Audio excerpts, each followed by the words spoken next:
But system design important है। Problems को अपने आप को कम्युनिकेट नहीं कर पा रहे हो तो डेफिनेटली आप रिजेक्ट हो जाओगे। अगर आप डीएसए ग्राउंड बहुत ही अच्छा क्रेजी भी कर दो तो इससे कोई फर्क नहीं पड़ता कि अगर आपने एचएलडी एलएलडी में खराब कर दिया तो हेड डाउन करो, अपने गलतीज को देखो, पेन पेपर पे लिखो, अपना काम करते रहो। तो बेसिकली आपको इंटरव्यूज के फीडबैक नहीं मिलते थे? सिंपल एचआर मेल की हो गया आपका, जा सकते हो। हाँ, can you take us through the interview rounds at Adobe? Hey everyone, today we have Anurag Raj with us. He's a computer scientist too at Adobe now. A very good friend of my mentor, senior. हमने दोनों ने साथ में काम किया था Walmart में for more than a year. close to a year. Close to a year. And then he switched to some other team and left me there alone. So he recently switched to Adobe. So very, very congratulations. Thank you Anurag. तो मेरे पास एक doubt है, ये जो role है computer scientist हो, ये वाकई में कुछ अलग रोल है? क्योंकि बाकी कंपनीज में इट्स लाइक एसडी रोल्स होते हैं और यहाँ पे कंप्यूटर साइंटिस्ट हो, इज इट इनटू रिसर्च, ये बस फैंसी लेवल है? ऑनेस्टली ये एक फैंसी लेवल है कंप्यूटर साइंटिस्ट टू। अगर उसको हम टेक बैकग्राउंड्स में जाएं तो is just like an SD4 और सीनियर सॉफ्टवेयर इंजीनियर। लेकिन maybe there are some things जो कि हिडन बिहाइंड हो, ठीक है, जो मुझे पता नहीं है क्योंकि since I have recently join, maybe it will make a bigger impact, इसलिए ऐसा नाम रखा गया है। और you are suppose to work as a full stack engineer, इसलिए ऐसा नाम रखा गया है। तो ये एक रीजन हो सकता है, but this is yet to discover. Cool. So Anurag, did you had multiple offers? As a fact, I know this, but for our viewers, I know that you cracked multiple companies.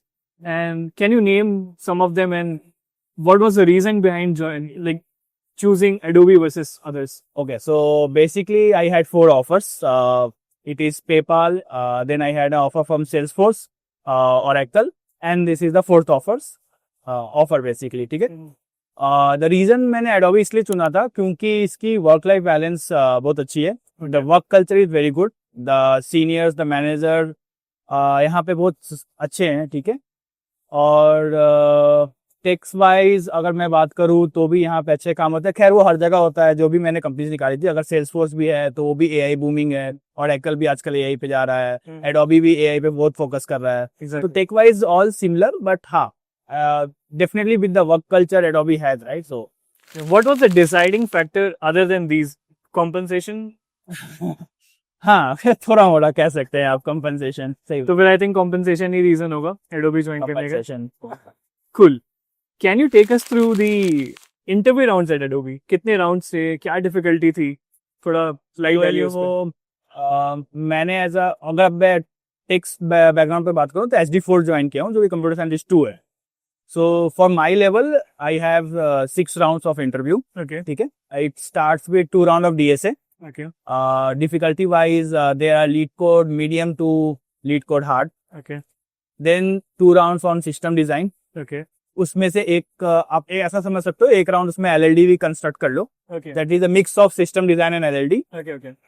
Then after आपके पास आएगा hiring manager round, Okay. जो कि again and system design consider कर सकते हैं। So techno manager round. Techno manager round, correct. Okay. And then the last round is again the director round, which is also a techno managerial. Sure, please. Was in mind. Thank you. So हाँ, तो the last round भी वो techno managerial था, लेकिन उसमें फिर वो Adobe के बिहेवियरल राउंड्स के क्वेश्चन, कल्चरल राउंड्स के क्वेश्चन भी इंक्लूडेड था। Okay. So ये टोटल 6 राउंड्स थे, then the salary discussion part.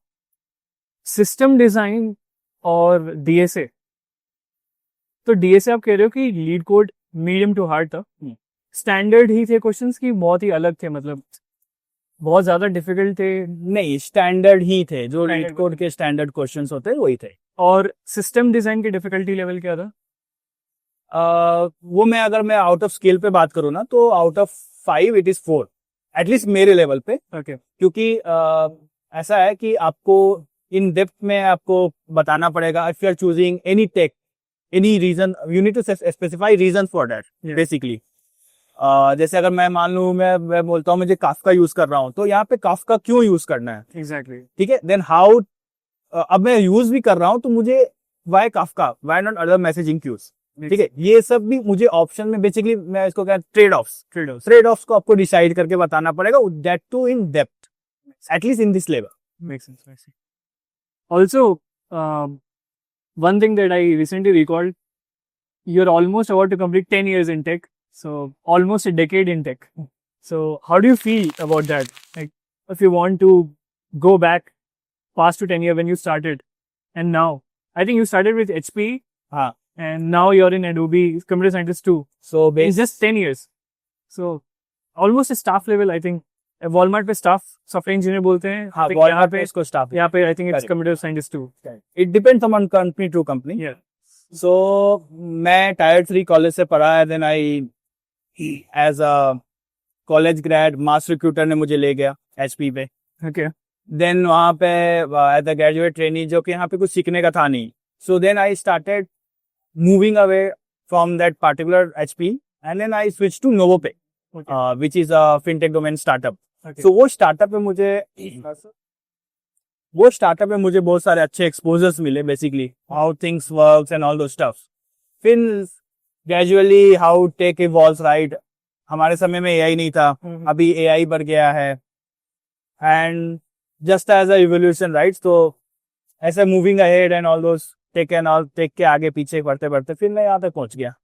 तो मेरा सवाल अब बहुत ज़्यादा होने वाला है कि आपके जो एडोबी का प्रिपरेशन टाइम था और आप कितने टाइम से स्विच की तैयारी कर रहे थे, क्या स्ट्रगल था, क्या फेलियर्स थे, और अगर समराइज करना चाहो तो, या मे बी अपनी गलतियां बताना चाहो, या क्या एग्जैक्टली आपको हेल्प किया to reach here with so many offers.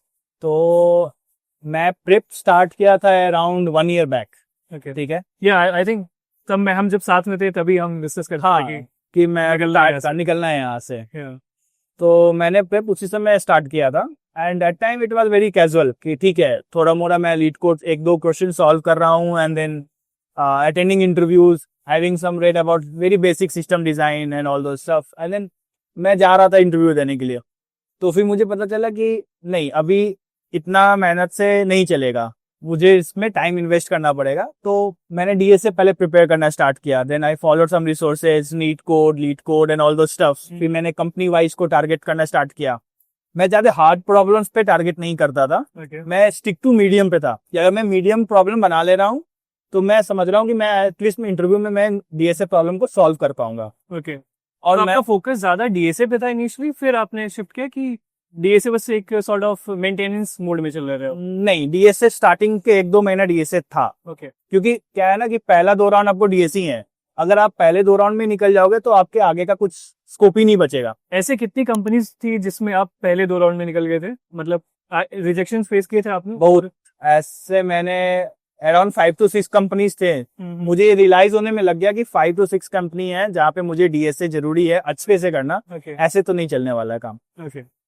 फिर मैंने वो बैकस्ट्रैक किया अपने चीजों को, अपने आंसर्स को बैक ट्रैक किया, और फिर मैंने सोचा कि नहीं, डीएसए पे टाइम देना है. तो मैंने 1-2 महीना डेडिकेटली पहले डीएसए पे टाइम दिया. लास्ट के जब मैं डीएसए फेज पे पहुंचा तो मैं सिस्टम डिजाइन पे भी स्विच करना स्टार्ट कर गया था. बट डीएसए फुल था फर्स्ट 2 मंथ्स. फिर सिस्टम डिजाइन के लिए मैंने रिसोर्सेज फॉलो किया, जैसे हेलो इंटरव्यू हुआ. But the game changer was chat GPT. Okay. मैंने चैट जीपीटी को सिमुलेट किया कि आप एज अ इंटरव्यूअर बनो, और मेरा ही एक्सपीरियंस है, मैंने रिज्यूम डाला है, मेरा XYZ कंपनी में इंटरव्यू है, मेरा 3rd round system design interview है, आप मुझसे सवाल पूछो, मैं उसका आंसर करूंगा. That shaped my way of answering things. Knowledge तो फिर भी ठीक थी, कहीं कहीं मैं बता पा रहा था, लेकिन मुझे किस टाइप से अपने आप को प्रेजेंट करना है वो बहुत मैटर कर जाता है. क्योंकि आप सोच रहे हो कि मुझे यहाँ काफका यूज करना है, ठीक है, बट आप किस तरह से बता पा रहे हो कि आपके आंसर कन्विंसिंग है कि नहीं, या अपने थॉट प्रोसेस को आप वहां पे ले डाउन कर पा रहे हो कि नहीं, ये बहुत इंपॉर्टेंट है. वो कम्युनिकेशन बहुत मैटर करता है, स्ट्रक्चर और आंसर मैटर्स अ लॉट. या कम्युनिकेशन ही इंपॉर्टेंट है. अगर कम्युनिकेशन अच्छे से कर रहे हो तो आपका स्ट्रक्चर अपने आप हो जाएगा. तो फिर वो चैट जीपीटी मुझे बहुत हेल्प किया. मैंने कहीं उससे मॉक इंटरव्यूज नहीं दिया, मेरा मॉक इंटरव्यू चैट जीपीटी ही था. देन उस पे मैंने लेवल बढ़ाते गया. पहले चैट जीपीटी को बोला मुझे इजी प्रॉब्लम्स दो, इजी तरीके से पूछो और इजी तरीके से जज करो. देन इंक्रीमेंटली मैंने उसको बोला कि आप मेरे को लेवल बढ़ाते जाओ, लेवल 1, लेवल 2, लेवल 3, और इस तरीके से मैंने थोड़ा सिस्टम डिजाइन एटलीस्ट मैंने कुछ स्टडी मोड है उसका. आई थिंक बहुत सारे अब तो जेमिनी में भी है स्टडी मोड है की, जहाँ पे आप रिकर्सिवली लर्न कर सकते हो. हाँ, वो है. तो आई थिंक आपको बहुत टाइम लगे ये रियलाइज करने की DSA is also very important other than HLD and LLD. At least 5 to 6 companies. In after 5 to 6 companies. तो मोस्टली रिजेक्शन डीएसए में हो रहे थे? लाइक डीएसए का फर्स्ट राउंड निकल रहा है तो सेकंड राउंड रिजेक्ट हो जा रहा हूँ। इफ अगर डीएसए निकल रहा है तो मैं सिस्टम डिजाइन के अपने आप को कम्युनिकेट नहीं कर पा रहा हूँ। तो ऐसा हो रहा था। उस समय मैं इतना serious as a serious prep नहीं कर रहा था, लेकिन हाँ, बट मुझे समझ में आ रही थी कि मैं ये गलती कर रहा हूँ, मुझे यहाँ इंप्रूव करना चाहिए, और मैं वो कर नहीं रहा था। Then it took me some time to realize, then मैंने फिर प्राइमरीली फोकस होकर थोड़ा तैयारी करना स्टार्ट किया। तो बेसिकली आपको इंटरव्यूज के फीडबैक नहीं मिलते थे? नहीं, कोई इंटरव्यू, सिंपल एचआर मेल की हो गया आपका, जा सकते हो। हाँ, आई think this is little concerning, thank you, कि फीडबैक ही नहीं मिलता है हमें। आई मीन मैंने भी कुछ कंपनीज में दिए थे इंटरव्यूज जहाँ पे रिजेक्शन के बाद मुझे बिल्कुल पता, मतलब आई थिंक बोस्ट हो गया था मैं। हाँ, वो पास फेल कुछ भी नहीं बता, जो कि मिलना चाहिए मेरे हिसाब से, Exactly. कि आप कहाँ गलती कर रहे हो आपको पता चलना चाहिए। मैं डिटेल फीडबैक का बात नहीं कर रहा हूँ। हाँ, आप एक constructive very short brief feedback बता दो कि इंटरव्यूअर्स ने अपने फीडबैक फॉर्म में ये रीजन दिया है कि भाई इसका डीएसए अच्छा नहीं था, वीक एट दिस पॉइंट, हाँ वीक एट दिस पॉइंट, या फिर वो टाइम कम्प्लेक्सिटी वगैरह वगैरह नहीं बता पा रहा था। तो वो थोड़ा सा एक स्ट्रक्चर्ड वे में होना चाहिए। Exactly, got it.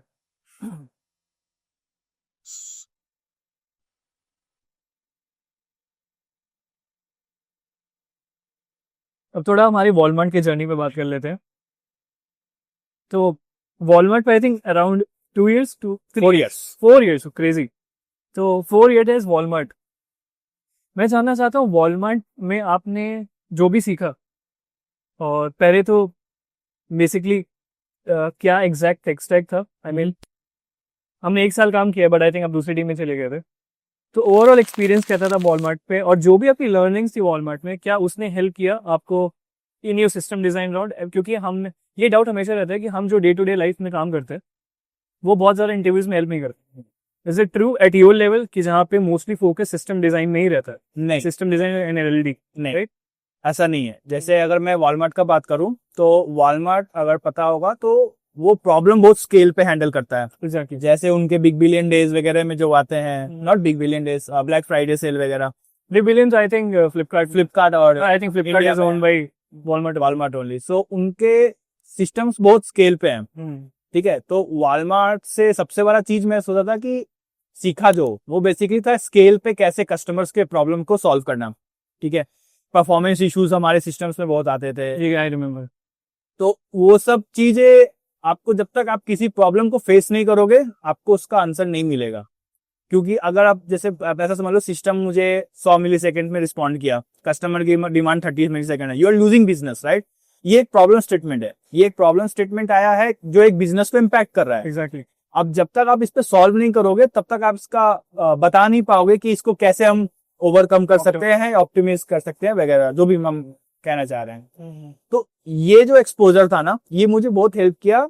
जो भी मैं सिस्टम डिजाइन राउंड में जा रहा था वहां पे ये आंसर करने के लिए कि परफॉर्मेंस को कैसे हैंडल करते हैं, कितना स्केल पे क्या होता है, अगर आपका कुछ थ्रेड ब्लॉक हो जा रहा है तो उसको कैसे आप आगे बढ़ सकते हो, बेसिकली परफॉर्मेंस इशू, स्केल्स पे कस्टमर के प्रॉब्लम कैसे सॉल्व करते हैं, टेक्नोलॉजी कैसे कस्टमर को इम्पैक्ट कर रहा है आज के डेट में, है ना।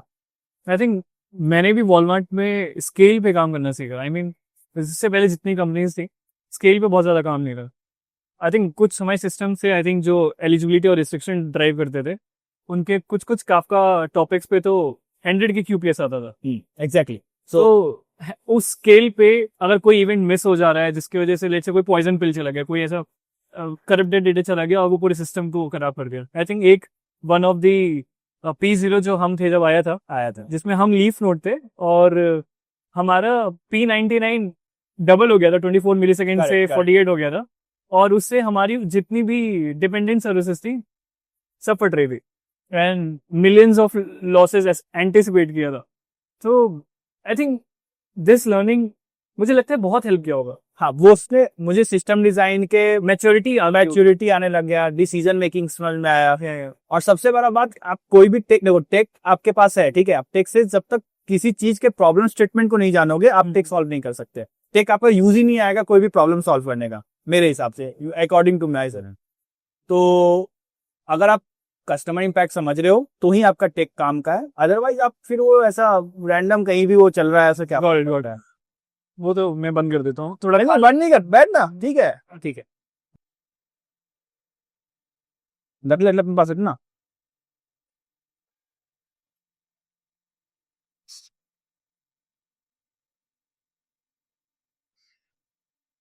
तो अनुराग, मेरा जो नेक्स्ट क्वेश्चन है वो कुछ इस हिसाब से कि at a level of staff engineer SD3 level ज्यादा फोकस किस में होता है इंटरव्यू राउंड्स? क्योंकि अभी क्या हो रहा है, मैं ट्रेंड देख रहा हूँ specifically for SD2 and above roles, DSA की प्रायोरिटी कम हो गई है। आई मीन कुछ कंपनीज में तो नॉन एलिमिनेटरी कर दिया। आई थिंक अमेजोन में तो आपको पता ही होगा, वो पहला राउंड जो DSA का होता है, हाँ, वो अब नहीं है। DSA का आई मीन है बट वो नॉन एलिमिनेटरी। अगर आप मतलब नॉट इंक्लाइंड आता है फिर भी दे अलाउ कि चलो LLD में LLD या तो DSA में से जो भी अच्छा निकल जाए फिर they pass to SLD round, system design round.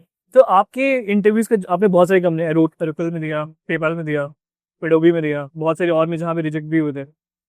ज्यादा फोकस किस में दिखा आपको, ज्यादा ग्रिल किस में हुआ यार? सो अगर मैं अपना बात करूं मेरे लेवल पे, तो मेरे अकॉर्डिंग सिस्टम डिजाइन को ज्यादा वेटेज दिया जाता है, ठीक है, क्योंकि once you go to a senior role, आप क्या सेलेक्ट करते हो एज अ टेक, कितना वो इनहेंसिंग होता है एज अ सिस्टम, ठीक है, वो इम्पोर्टेंट रखता है। तो अगर मेरा मानो तो सिस्टम डिजाइन और LLD जो था वो मेरे इंटरव्यू प्रोसेस का 70 या 65% था as a getting me selected to certain companies मेरे अकॉर्डिंग। DSA ठीक है, फिर भी अगर मान लो आप एक दो राउंड्स में DSA में आप थोड़ा ओवर अंडर परफॉर्म भी कर देते हो, बट सिस्टम डिजाइन इंपॉर्टेंट है। वो अगर नहीं आप आंसर कर पा रहे हो या अपने प्रॉब्लम्स को या अपने आप को कम्युनिकेट नहीं कर पा रहे हो, तो डेफिनेटली आप रिजेक्ट हो जाओगे। I think it's very obvious, अगर आप DSA ग्राउंड बहुत ही अच्छा क्रेजी भी कर दो तो इससे कोई फर्क नहीं पड़ता कि अगर आपने HLD LLD में खराब कर दिया तो it's almost a rejection, right? मेरा एक कोई कंपनी था, उसमें मेरा DSA राउंड्स में स्ट्रॉन्ग हायर था, बट मेरा सिस्टम डिजाइन में लीन हायर था। ओके। तो मैं बेसिकली उसको मुझे रिजेक्शन फेस करना पड़ गया था जस्ट बिकॉज ऑफ दैट। तो इट डजंट मैटर कि DSA आप कितना स्ट्रॉन्ग की हो, आपको सिस्टम डिजाइन आने चाहिए। इवन मैं ये ट्रेंड देख रहा हूँ कि even for SD2 level, SD1, SD3 सबके लिए आजकल ये हो गया है कि सिस्टम डिजाइन इंपॉर्टेंट है। मैंने जब अपना कैरियर स्टार्ट किया था, सिस्टम डिजाइन का कोई कंसेप्ट नहीं था। एग्जैक्ट रिव्यू में आई थिंक जब मैं था, मैंने भी SD1 के जब इंटरव्यूज दे रहा था, सिर्फ DSA पूछते थे। हाँ, और उस वजह से सिर्फ DSA फोकस ज्यादा रखना पड़ता था, क्योंकि पता था कि अगर DSA नहीं हुआ तो फिर मतलब मैं कितना भी अच्छा डेवलपर हूँ, मैंने 10 प्रोजेक्ट्स कर रखे हैं, मल्टीपल हैकेथॉन्स में पार्टिसिपेट किया, विनर हूँ अलग अलग हैकेथॉन्स में, फर्क ही नहीं पड़ता। I mean you are straightforward rejected अगर DSA अच्छा नहीं हुआ। बट अब तो फ्लिपकार्ट के SD1 रोल्स में ही मशीन कोडिंग पूछ रहा है। मशीन कोडिंग पूछा, ये पहले नहीं। क्लियर ट्रिप पे भी था, मैंने क्लियर ट्रिप में दिया, SD1 था, उसमें भी मशीन कोडिंग पूछा था, प्रॉपर 90 मिनट्स मशीन कोडिंग रहा। हाँ, वो आपको APIs डिजाइन करने Exactly, बहुत सारी चीज होती है उसमें। तो I think pattern is changing a little bit, focus अब बहुत ज्यादा AI की वजह से, I think maybe due to AI, कि अब ज्यादा फोकस। क्या आप मानते हो कि अब कंपनीज उन कैंडिडेट्स को ज्यादा प्रेफर करती है जिनका इन डेप्थ नॉलेज अच्छा है? क्योंकि वही हेल्प ऑफ AI हमेशा से ऐसे था, हमेशा से वही था। जिसकी इन डेप्थ नॉलेज अच्छा है, कंपनी उसी को प्रेफर करते हैं हम। क्योंकि आप जैसे देखो कि जूनियर लेवल पे हमने DSA में हमने दिया, DSA निकाल लिया, बट अब आगे जब ज्वाइन कर जाते हो तो वहां पे आपके डेप्थ पुट देके जाते हैं। एटलीस्ट DSA के साथ साथ आप कौन से लैंग्वेज में काम करते हो उसके इन डेप्थ राउंड होती थी पहले, ज्यादा मुझे याद है। अगर जावा में काम करो तो आपके जावा के एक राउंड जरूर होंगे, कोर जावा या एडवांस जावा, बिसाइड्स DSA राउंड। तो अब वो लैंग्वेज के जगह अब वो एज अ आर्किटेक्चर पे स्विच कर गया। Make sense. तो आर्किटेक्चरल राउंड ज्यादा फोकस हो गई, ज्यादा फोकस होते हैं।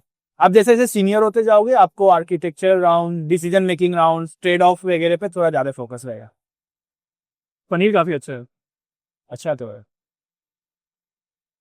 मुझे थोड़ा सा ये भी जानना है कि जब आप किसी कंपनी में 3-4 साल रुक जाते हो, आई थिंक हमारे जो और भी अदर कलीग्स एक्स कलीग, वो भी काफी टाइम से अभी भी बॉल में अट रहा है, तो ये कि ट्रैप बन जाता है कंफर्ट लेवल का, कि मैं बहुत टाइम से कंपनी में हूँ, तो वो मुझे वो कंफर्ट जोन मिल जाता है जहाँ पे मैं अपने हिसाब से काम कर रहा हूँ और एक फैमिलैरिटी बन जाती है। और फिर उस कंफर्ट जोन से बाहर निकलना, अलग से 9 to 5 जॉब में अलग से ग्राइंड करना, लीड कोड, DSY में सिस्टम है, HLD अलग से पढ़ना, उस कंफर्ट जोन से बाहर आ गए, आपके लिए क्या कैसे वो हुआ? मतलब वो क्या मोटिवेशन बना कि आपने एक साल में मोर देन 10-15 कंपनीज में इंटरव्यूज दिए बैक टू बैक? देखो टफ तो है, आप जब किसी कंपनी में कंफर्ट लेवल पे चले गए, 3-4 साल हो गया, एटलीस्ट आप DSA डेली प्रैक्टिस नहीं करते हो। और DSA एक ऐसा चीज है कि अगर उसको आप प्रैक्टिस नहीं करोगे तो टाइम जैसे जैसे बढ़ते जाएगा आप उसका अप्रोच, उस चीज को भूलते जाओगे। DSA एक ऐसा चीज है कि आप प्रैक्टिस कर रहे हो तो आप उसके साथ हो, अगर आप उसको छोड़े तो आप पीछे चले जाओगे। I think the reason behind this is कि हम DSA अपने डे टू डे लाइफ में नहीं यूज करते हैं, करेक्ट, इसलिए वो भूलते जाते हैं। करेक्ट। क्योंकि HLD LLD तो पार्ट ऑफ आवर जॉब है, हमें in some sense we are familiar to concept like scalability, और ये जो भी हमारे, हम बहुत सारी इंफ्रा चीजों पे भी काम करते रहते हैं, तो हमें डेवऑप्स साइड का भी आइडिया रहता है। करेक्ट। तो शायद इसीलिए आप कह रहे हो कि डेली DSA करना पड़ता था। ऑलमोस्ट एक दो हाँ, क्वेश्चन। मतलब क्योंकि आप देखो ऐसा है ना कि आप चीजों को अप्रोच करना थोड़ा सा आप ये हो जाओगे, अगर आपको नहीं पता है या आप नहीं प्रैक्टिस कर रहे हो तो आप डाउन द लाइन डिग्रेड हो जाओगे। सिस्टम डिजाइन और LLD वगैरह है, आप कोड लिख रहे हो, आप प्रॉब्लम समझ रहे हो, आप उस पर काम कर रहे हो, आप उसके टच में हो। बट इस पे ऐसे नहीं होगा। आप जैसे सिंपल है, अगर आप क्रिकेट खेल रहे हो, आप बैटिंग नहीं कर रहे हो रेगुलरली, आपका वो डिग्रेड होगा। आई थिंक मैं वेट कर रहा था कुछ तो क्रिकेट बेस्ड क्रिकेट खेलता हूँ इसलिए। He is a die hard I think fan of cricket, Kohli के बहुत बड़े फैन है। तो ये जो कंसेप्ट है हमारा, ये breakfast with champion of Virat Kohli episode से ही है। हाँ एग्जैक्टली। तो हाँ, तो मैं ये बोल रहा था कि आप अगर नई प्रैक्टिस पे रहोगे तो आपको डाउन टू ग्रेड, आप उस पे अप्रोच लूज कर जाओगे, सोचने का तरीका लूज कर जाओगे, क्योंकि आप कभी डेली लाइफ में ये नहीं सॉल्व कर रहे हो कि सबस्ट्रिंग में अगर ये आ गया तो मैं क्या करूं, या inverted binary tree. I think हाँ, इन्वर्टेड बाइनरी ट्री, ये सब तो I think is not expected from a senior software. Right side of a binary tree print करके दिखा रहा है, left side of a binary tree print करके दिखा रहा है। ये आप डेली लाइफ में कभी सॉल्व नहीं कर रहे हो। अभी आपको पता है, आपके पास एल्गोरिदम होगा, लेकिन आप जब उसको लिखने बैठोगे ना तो आपको हमेशा प्रॉब्लम फेस करना पड़ेगा इनिशियल डेज। तो मैं अगर अपना बात करूं तो मैंने जब प्रिपेयर करना स्टार्ट किया तो मुझे डिफिकल्टी तो हो रही थी कि मैंने खुद बहुत बेसिक से स्टार्ट किया। I went back to some problem to gain confidence, simple. वापस से कॉन्फिडेंस आ जाएगा। ये हाँ, कुछ तो हो रहा है, कुछ हो रहा है मेरे लाइफ में, हम कुछ देख रहे हैं। इनफैक्ट मैंने वो स्टार प्रॉब्लम्स जो होते हैं ना, फॉर लूप चलाना, तो मैं उसको as a pattern switching, pattern printing basically, तो मैं उसको एक विजुअलाइज करने के लिए मैंने वो स्टार बनाया, फॉर लूप लिखा और उसको मैं ड्राई रन करके प्रिंट कर रहा था to gain confidence. I think this is very inspirational from you कि being a star software engineer you are still accepting this कि हाँ मुझे स्क्रैच से करना पड़ेगा, तो इट्स वेरी कम्प्लीटली फाइन। मतलब एक्सपेक्टेशन नहीं है कि मुझसे इंटरव्यूज में ये थोड़ा ना पूछेंगे कि चलो मेरे डे टू लाइफ में तुम्हें बाइनरी ट्री इन्वर्ट करना होगा या ग्राफ ट्रैवर्स करना होगा, तो वो बता दो मुझे। मतलब मेरे को लगता है कि मैं अगर बेसिक से स्टार्ट करूँ तो सही है, उसमें आपको ज्यादा टाइम नहीं देना पड़ेगा, 2-3 दिन 4 दिन दोगे आपका वो सॉर्टेड हो जाएगा। बट वो आपका कॉन्फिडेंस बढ़ाता है और आपकी सोचने की शक्ति बढ़ाती है। अगर आप पैटर्न प्रिंटिंग प्रॉब्लम पे जाओगे तो मैं उस पर कॉपी पेन पे लेके नहीं करता था, मैं दिमाग पे करता था। अच्छा अभी आई की इटरेशन 1 है, इस पे क्या है, जे की इटरेशन ये है, उसके हिसाब से मैं काम करता था। फिर मैंने 2 सम्स पे बढ़ा, फिर 3 सम्स पे गए, फिर एरे आगे में जाना, समझ रहे हो आप, एसेट्रा एसेट्रा। ठीक है, लेकिन सबसे इंपॉर्टेंट बात है कि आप डेली मोटिवेटेड नहीं हो सकते हो। Make sense. आप कितना भी कर लो, आपको जैसे मैं अगर इंटरव्यू मोटिवेशन से है, लेट्स से कोई पर्सन बहुत टाइम से एक ही कंपनी में स्टक है, और आई थिंक आपको ये पता भी होगा बहुत लोग का इंटरव्यू फेयर होता है। एक तो वो तो कंफर्ट जोन से बाहर नहीं आने की कोशिश में, तो माइंडसेट ऐसा नहीं होता कि मैं प्रिपेयर करूँ डेली, ऑलरेडी एग्जॉस्ट हो जाए। आई थिंक आपके लेवल पे तो रिस्पॉन्सिबिलिटीज भी ज्यादा होती हैं और वर्किंग आवर्स भी बहुत ज्यादा नॉन मैनेजेबल हो जाता है एक टाइम पे आगे, क्योंकि रिस्पॉन्सिबिलिटीज बढ़ती हैं। फिर आपको एक टीम में एक से ज्यादा टीम से फोकस करना पड़ता है, ओनरशिप बढ़ जाती है। ओनरशिप तो बहुत एक्सट्रीम लेवल पे होती है। फिर आपकी डिलीवरीज भी आपको ऐसे दिखानी पड़ती है, क्योंकि एक प्रोजेक्ट, मल्टीपल प्रोजेक्ट्स आप साथ में ड्राइव कर रहे होते हैं। तो लेट्स से कोई पर्सन कुछ 5-10 साल से एक ही कंपनी में स्टक है, वो स्विच करना चाह रहा है, तो उसको क्या एडवाइस दोगे, मोटिवेशन दोगे कि आप क्या सोच होनी चाहिए इसके लिए? देखो, एक तो आप स्विच करना चाह रहे हो, ठीक है, आपके अंदर से आना चाहिए कि आपके लाइफ में अभी क्या चल रहा है, आप क्या सीखना चाहते हो। अगर आप यहाँ पे, बहुत ऐसे लोग हैं जो ठीक है मैं यहीं पे खुश हूँ, कुछ लोग ये भी बोलते हैं कि मुझे सीखने को अच्छी चीजें मिल रही हैं, अलग अलग प्रोजेक्ट पे काम करने को मिल रहा है, तो मेरा career trajectory in terms of learning तो अच्छा चल रहा है। तो they manage and they kind of suffer की ठीक है, कम पैसा भी मिल रहा है इंडस्ट्री स्टैंडर्ड से, कम हाइक मिल रहा है, बट आई एम फाइन क्योंकि लर्निंग अच्छी है। But at the same time दूसरे पर्सन वो होते हैं जो हमेशा ये फील करते हैं कि मुझे इंडस्ट्री स्टैंडर्ड से कम ही पैसा मिल रहा है, भले कितनी भी अच्छी लर्निंग हो या खराब लर्निंग हो। तो वही है ना कि आप किस टाइप के पर्सन हो, उस पर डिपेंड करता है। अगर आप सीख रहे हो और आपको पैसा ऑन एन एवरेज सही मिल रहा है तो कोई दिक्कत नहीं, आप उसी पे रहो, ठीक है। लेकिन as a tech guy, right, जहां आपका लर्निंग स्टॉप हो गया ना, देन इट्स टाइम कि आपको वहां से अदर प्रॉब्लम्स पे फोकस करना चाहिए, ठीक है। तो अगर मैं इररिस्पेक्टिव पैसा अच्छा मिल रहा हो, इररिस्पेक्टिव, आई मीन अगर आप गूगल में होते और पैसा लेके ऊबर में, कहीं भी कहीं बड़ी कंपनी में होते, किसी, I mean Adobe is a very big company, just wanted to understand कि ये होने के बाद भी अभी सोचते कि स्विच करना चाहिए कि आप इंटरनल टीम्स में स्विच करते। नहीं, आई थिंक आपने इंटरनल टीम स्विच किया था जब आया था। मैं पहले इंटरनली ट्राई करता, हाँ, फिर मैं बाहर का सोचता। अगर गूगल में भी है तो एक टीम में अगर लर्निंग नहीं मिल रही है तो ऑफकोर्स बाकी टीम में लर्निंग जरूर मिलेगी, आप इंटरनल स्विच कर लो। देखो हमारी टीम में सीखने वाले के लिए हमेशा हर जगह सीखने की अपॉर्चुनिटी रहती है, एग्जैक्टली, ठीक है। आप किस टाइप से प्रॉब्लम्स को देख रहे हो, किस टाइप से अपने आप को देख रहे हो, वो इंपॉर्टेंट रहता है। अगर आप वो नहीं देख पाओगे तो किसी भी कंपनी में चले जाओ, कितनी भी सीखने की अपॉर्चुनिटी मिलेगी आपको, आप स्टक एट वही पॉइंट पे आओगे। एक समय के बाद आप नया टेक सीखे, कुछ सीखे, वहीं पे रुक गए। लेकिन लर्निंग अपॉर्चुनिटी हर जगह होती है, तो उसके हिसाब से देखा जाए तो जरूरी नहीं है आप कंपनी स्विच करो, आप इंटरनल टीम स्विच करो, आपको जरूर मौका मिलेगा। तो कुछ रैपिड फायर क्वेश्चन, एक दो क्वेश्चन है कि अगर एक टेक स्टैक आपको दिया जाता जिंदगी भर उसी पे काम करना है तो वो क्या होता? जावा। और जावा लाइक कोई पर्टिकुलर फ्रेमवर्क जो आप इसमें यूज करते हैं, लाइक स्प्रिंग बूट हो गया? नहीं, वो तो इवॉल्व होते रहता है, कभी स्प्रिंग, अरे हमने माइक्रोनॉट पे भी काम किया है, माइक्रोनॉट पे भी काम किया है, बट जावा, देखो स्प्रिंग वगैरह है, वो एक फ्रेमवर्क है Right. जो किसी एक्सटर्नल चीज को यूज करके आप बिल्ड कर सकते हो। बट अब जावा एक ऐसा चीज है, अगर आप जावा यूज कर रहे हो, आप स्प्रिंग की जगह माइक्रोनॉट यूज कर लोगे, नहीं है तो आप स्प्रिंग बूट यूज करोगे, स्प्रिंग वेब पे चले जाओगे, ऐसे ऐसे डिफरेंट फ्रेमवर्क्स हैं। But Java is a basics, क्योंकि वो एक आपको पेमेंट दे रहा है आपको चीजें पे स्टैब्लिश करने के लिए, आप उस पर कुछ रैपर लगा के डिलीवर कर रहे हो थिंग्स। एग्री। आपने बहुत सारी कंपनीज में काम किया, तो इन सारी कंपनी सबसे best office, best culture, best food, in terms of perks कौन सा लगता है वो आपको? आई थिंक अभी आपने एडोबी ज्वाइन किया, तो अभी मुझे रिसेंटली 2 वीक्स ही हुआ है, सो मैं इसके बारे में कुछ कमेंट नहीं करूंगा। लेकिन इसके पहले का मैं अगर बात करूं तो Walmart was the best in terms of learning, in terms of food, in terms of benefits, सारे चीज में वॉलमार्ट अच्छा था। काफी वेल बैलेंस कंपनी था, क्योंकि उसके पहले मैं सर्विस स्पेस में एक था और ओरेकल में था, और उसके पहले तो स्टार्टअप में था। तो ओवरऑल अगर आप कंपेयर करो तो Walmart was a very good option shaping my career. एक final message, because we are already very close to our timeline, एक फाइनल मैसेज या कोई सेंटेंस आप जो हमारे व्यूअर्स या आपके लेवल के अराउंड, आपके एक्सपीरियंस के अराउंड लोगों को देना चाहते हो जो बहुत टाइम से प्रिपेयर कर रहे हैं, लेट्स से 6 मंथ से ट्राई कर रहे हैं, 1 साल से ट्राई कर रहे हैं, स्विच नहीं हो रहा है, and they are feeling like giving up. I think आपके टाइम पे भी शुरू के 6 मंथ सेड कि I was mostly facing rejections, and I think I was very closely with you monitoring that कि तो फिर क्या एडवाइस रहेगा आपको ऐसे सिचुएशन से डील करने के लिए? मोस्टली लोग गिव अप कर देते हैं और कहते हैं कि ठीक है मैं अपने कंफर्ट जोन में ही अच्छा।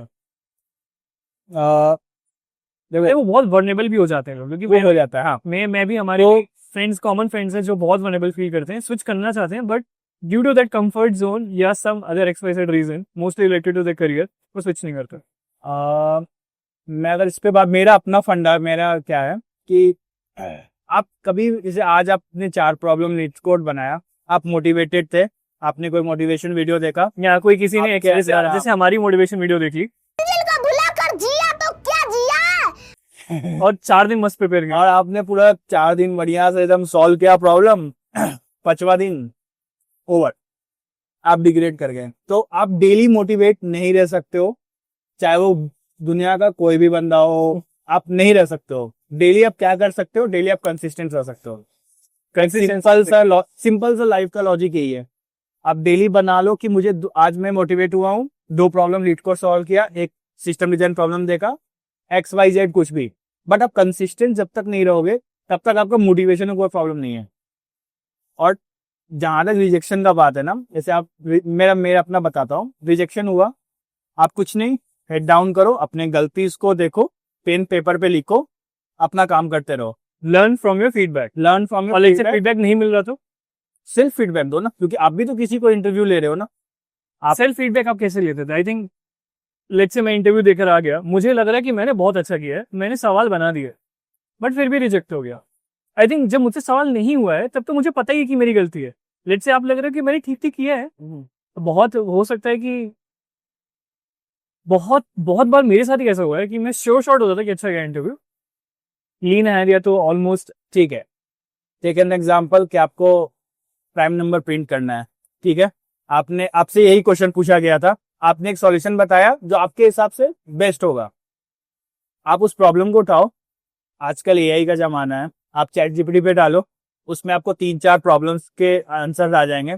आप ब्लॉग्स पढ़ो ये सेम प्रॉब्लम्स के, लीड कोड का अगर प्रॉब्लम है तो उसका एडिटोरियल सेक्शन पढ़ो। अच्छा, बेसिकली कंपेयर कर लो जो आपने आंसर दिया था, हाँ, व्हाट इज जो अवेलेबल है, फिर अपने लाइफ का रिवाइंड करो, आप उस पॉइंट पे जाओ और फिर आपने कैसे कम्युनिकेट किया था उसको, उस पे देखो, आपको पता चल जाएगा। क्योंकि आप अभी स्टेबल किस टाइप हो, इस तरफ हो, आप उधर भी जाओगे। ये तो डीएसए का हो, ये तो फिर भी, क्योंकि डीएसए में हमेशा आंसर ऑप्टिमल एग्जिस्ट करता है और एक कम्युनिकेशन स्ट्रक्चर भी एग्जिस्ट करता है।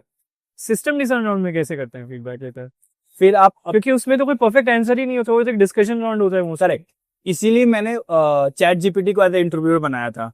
और मैं अपने जो भी राउंड्स दिया हूँ, मैं सिमिलर सिमुलेट करने का कोशिश किया, मतलब same answer, now chat GPT is judging me. तो उसके बाद मुझे उस चैट जीपीटी ने अच्छे से फीडबैक मेरा देना स्टार्ट किया। इनिशियली मैं दे रहा था इंटरव्यू, मुझे लगा अरे वाह मैंने तो सही दिया है यार, ऐसा थोड़ी हो सकता रिजेक्ट हो जाएगा। फिर मैंने सेम आंसर्स को जो मैंने वहां दिया है, नॉट एग्जैक्टली 90%, क्योंकि याद तो नहीं रहता, 85-90% मैंने उसी आंसर्स को चैट जीपीटी को दिया। चैट जीपीटी मुझे डिटेल में बोला कि आप यहाँ गलती कर रहे हो, आप ये सब वर्ड्स ज्यादा यूज कर रहे हो जो आपको नहीं करना चाहिए, like maybe, we can, basically those words which identifies कि यू आर नॉट श्योर। हाँ, आई मीन गेसिंग। और लाइक अगर मैं यूज कर रहा हूँ स्वैगर, ठीक है, like 3-4 बार स्वैगर ही रिपीट करते रहा हूँ, मैं ये करूंगा, मैं ये करूंगा, मैं स्वैगर कर दूंगा, फिर आफ्टर सम टाइम मैं स्वैगर कर दूंगा, तो वो रिपीटिशन में हो रहा है। वहां जब आप रिपीटिशन मोड में आओगे तो इसका मतलब ये है कि आप अपने प्रॉब्लम को श्योर नहीं हो, आप अपना थॉट प्रोसेस सामने वाले को जबरदस्ती बोलो कि आप इस पे सोचो कि मैं ऐसा सोच रहा हूँ, और ये कहीं ना कहीं ऐसा लग गया है कि रट के आए। हाँ, ये लगेगा रट के आया, वो सामने लगेगा नहीं, मुझे आपसे एज अ बैकग्राउंड पे बात करना है, ऐसे फोर्स नहीं चाहिए कि आप ये बोल रहे हो यही हो सकता है, क्योंकि सिस्टम्स डिजाइन में ऐसा कोई करेक्ट आंसर नहीं है, क्योंकि आप कैसे प्रॉब्लम्स को अप्रोच करते हो वो एक आंसर होता है। Make sense.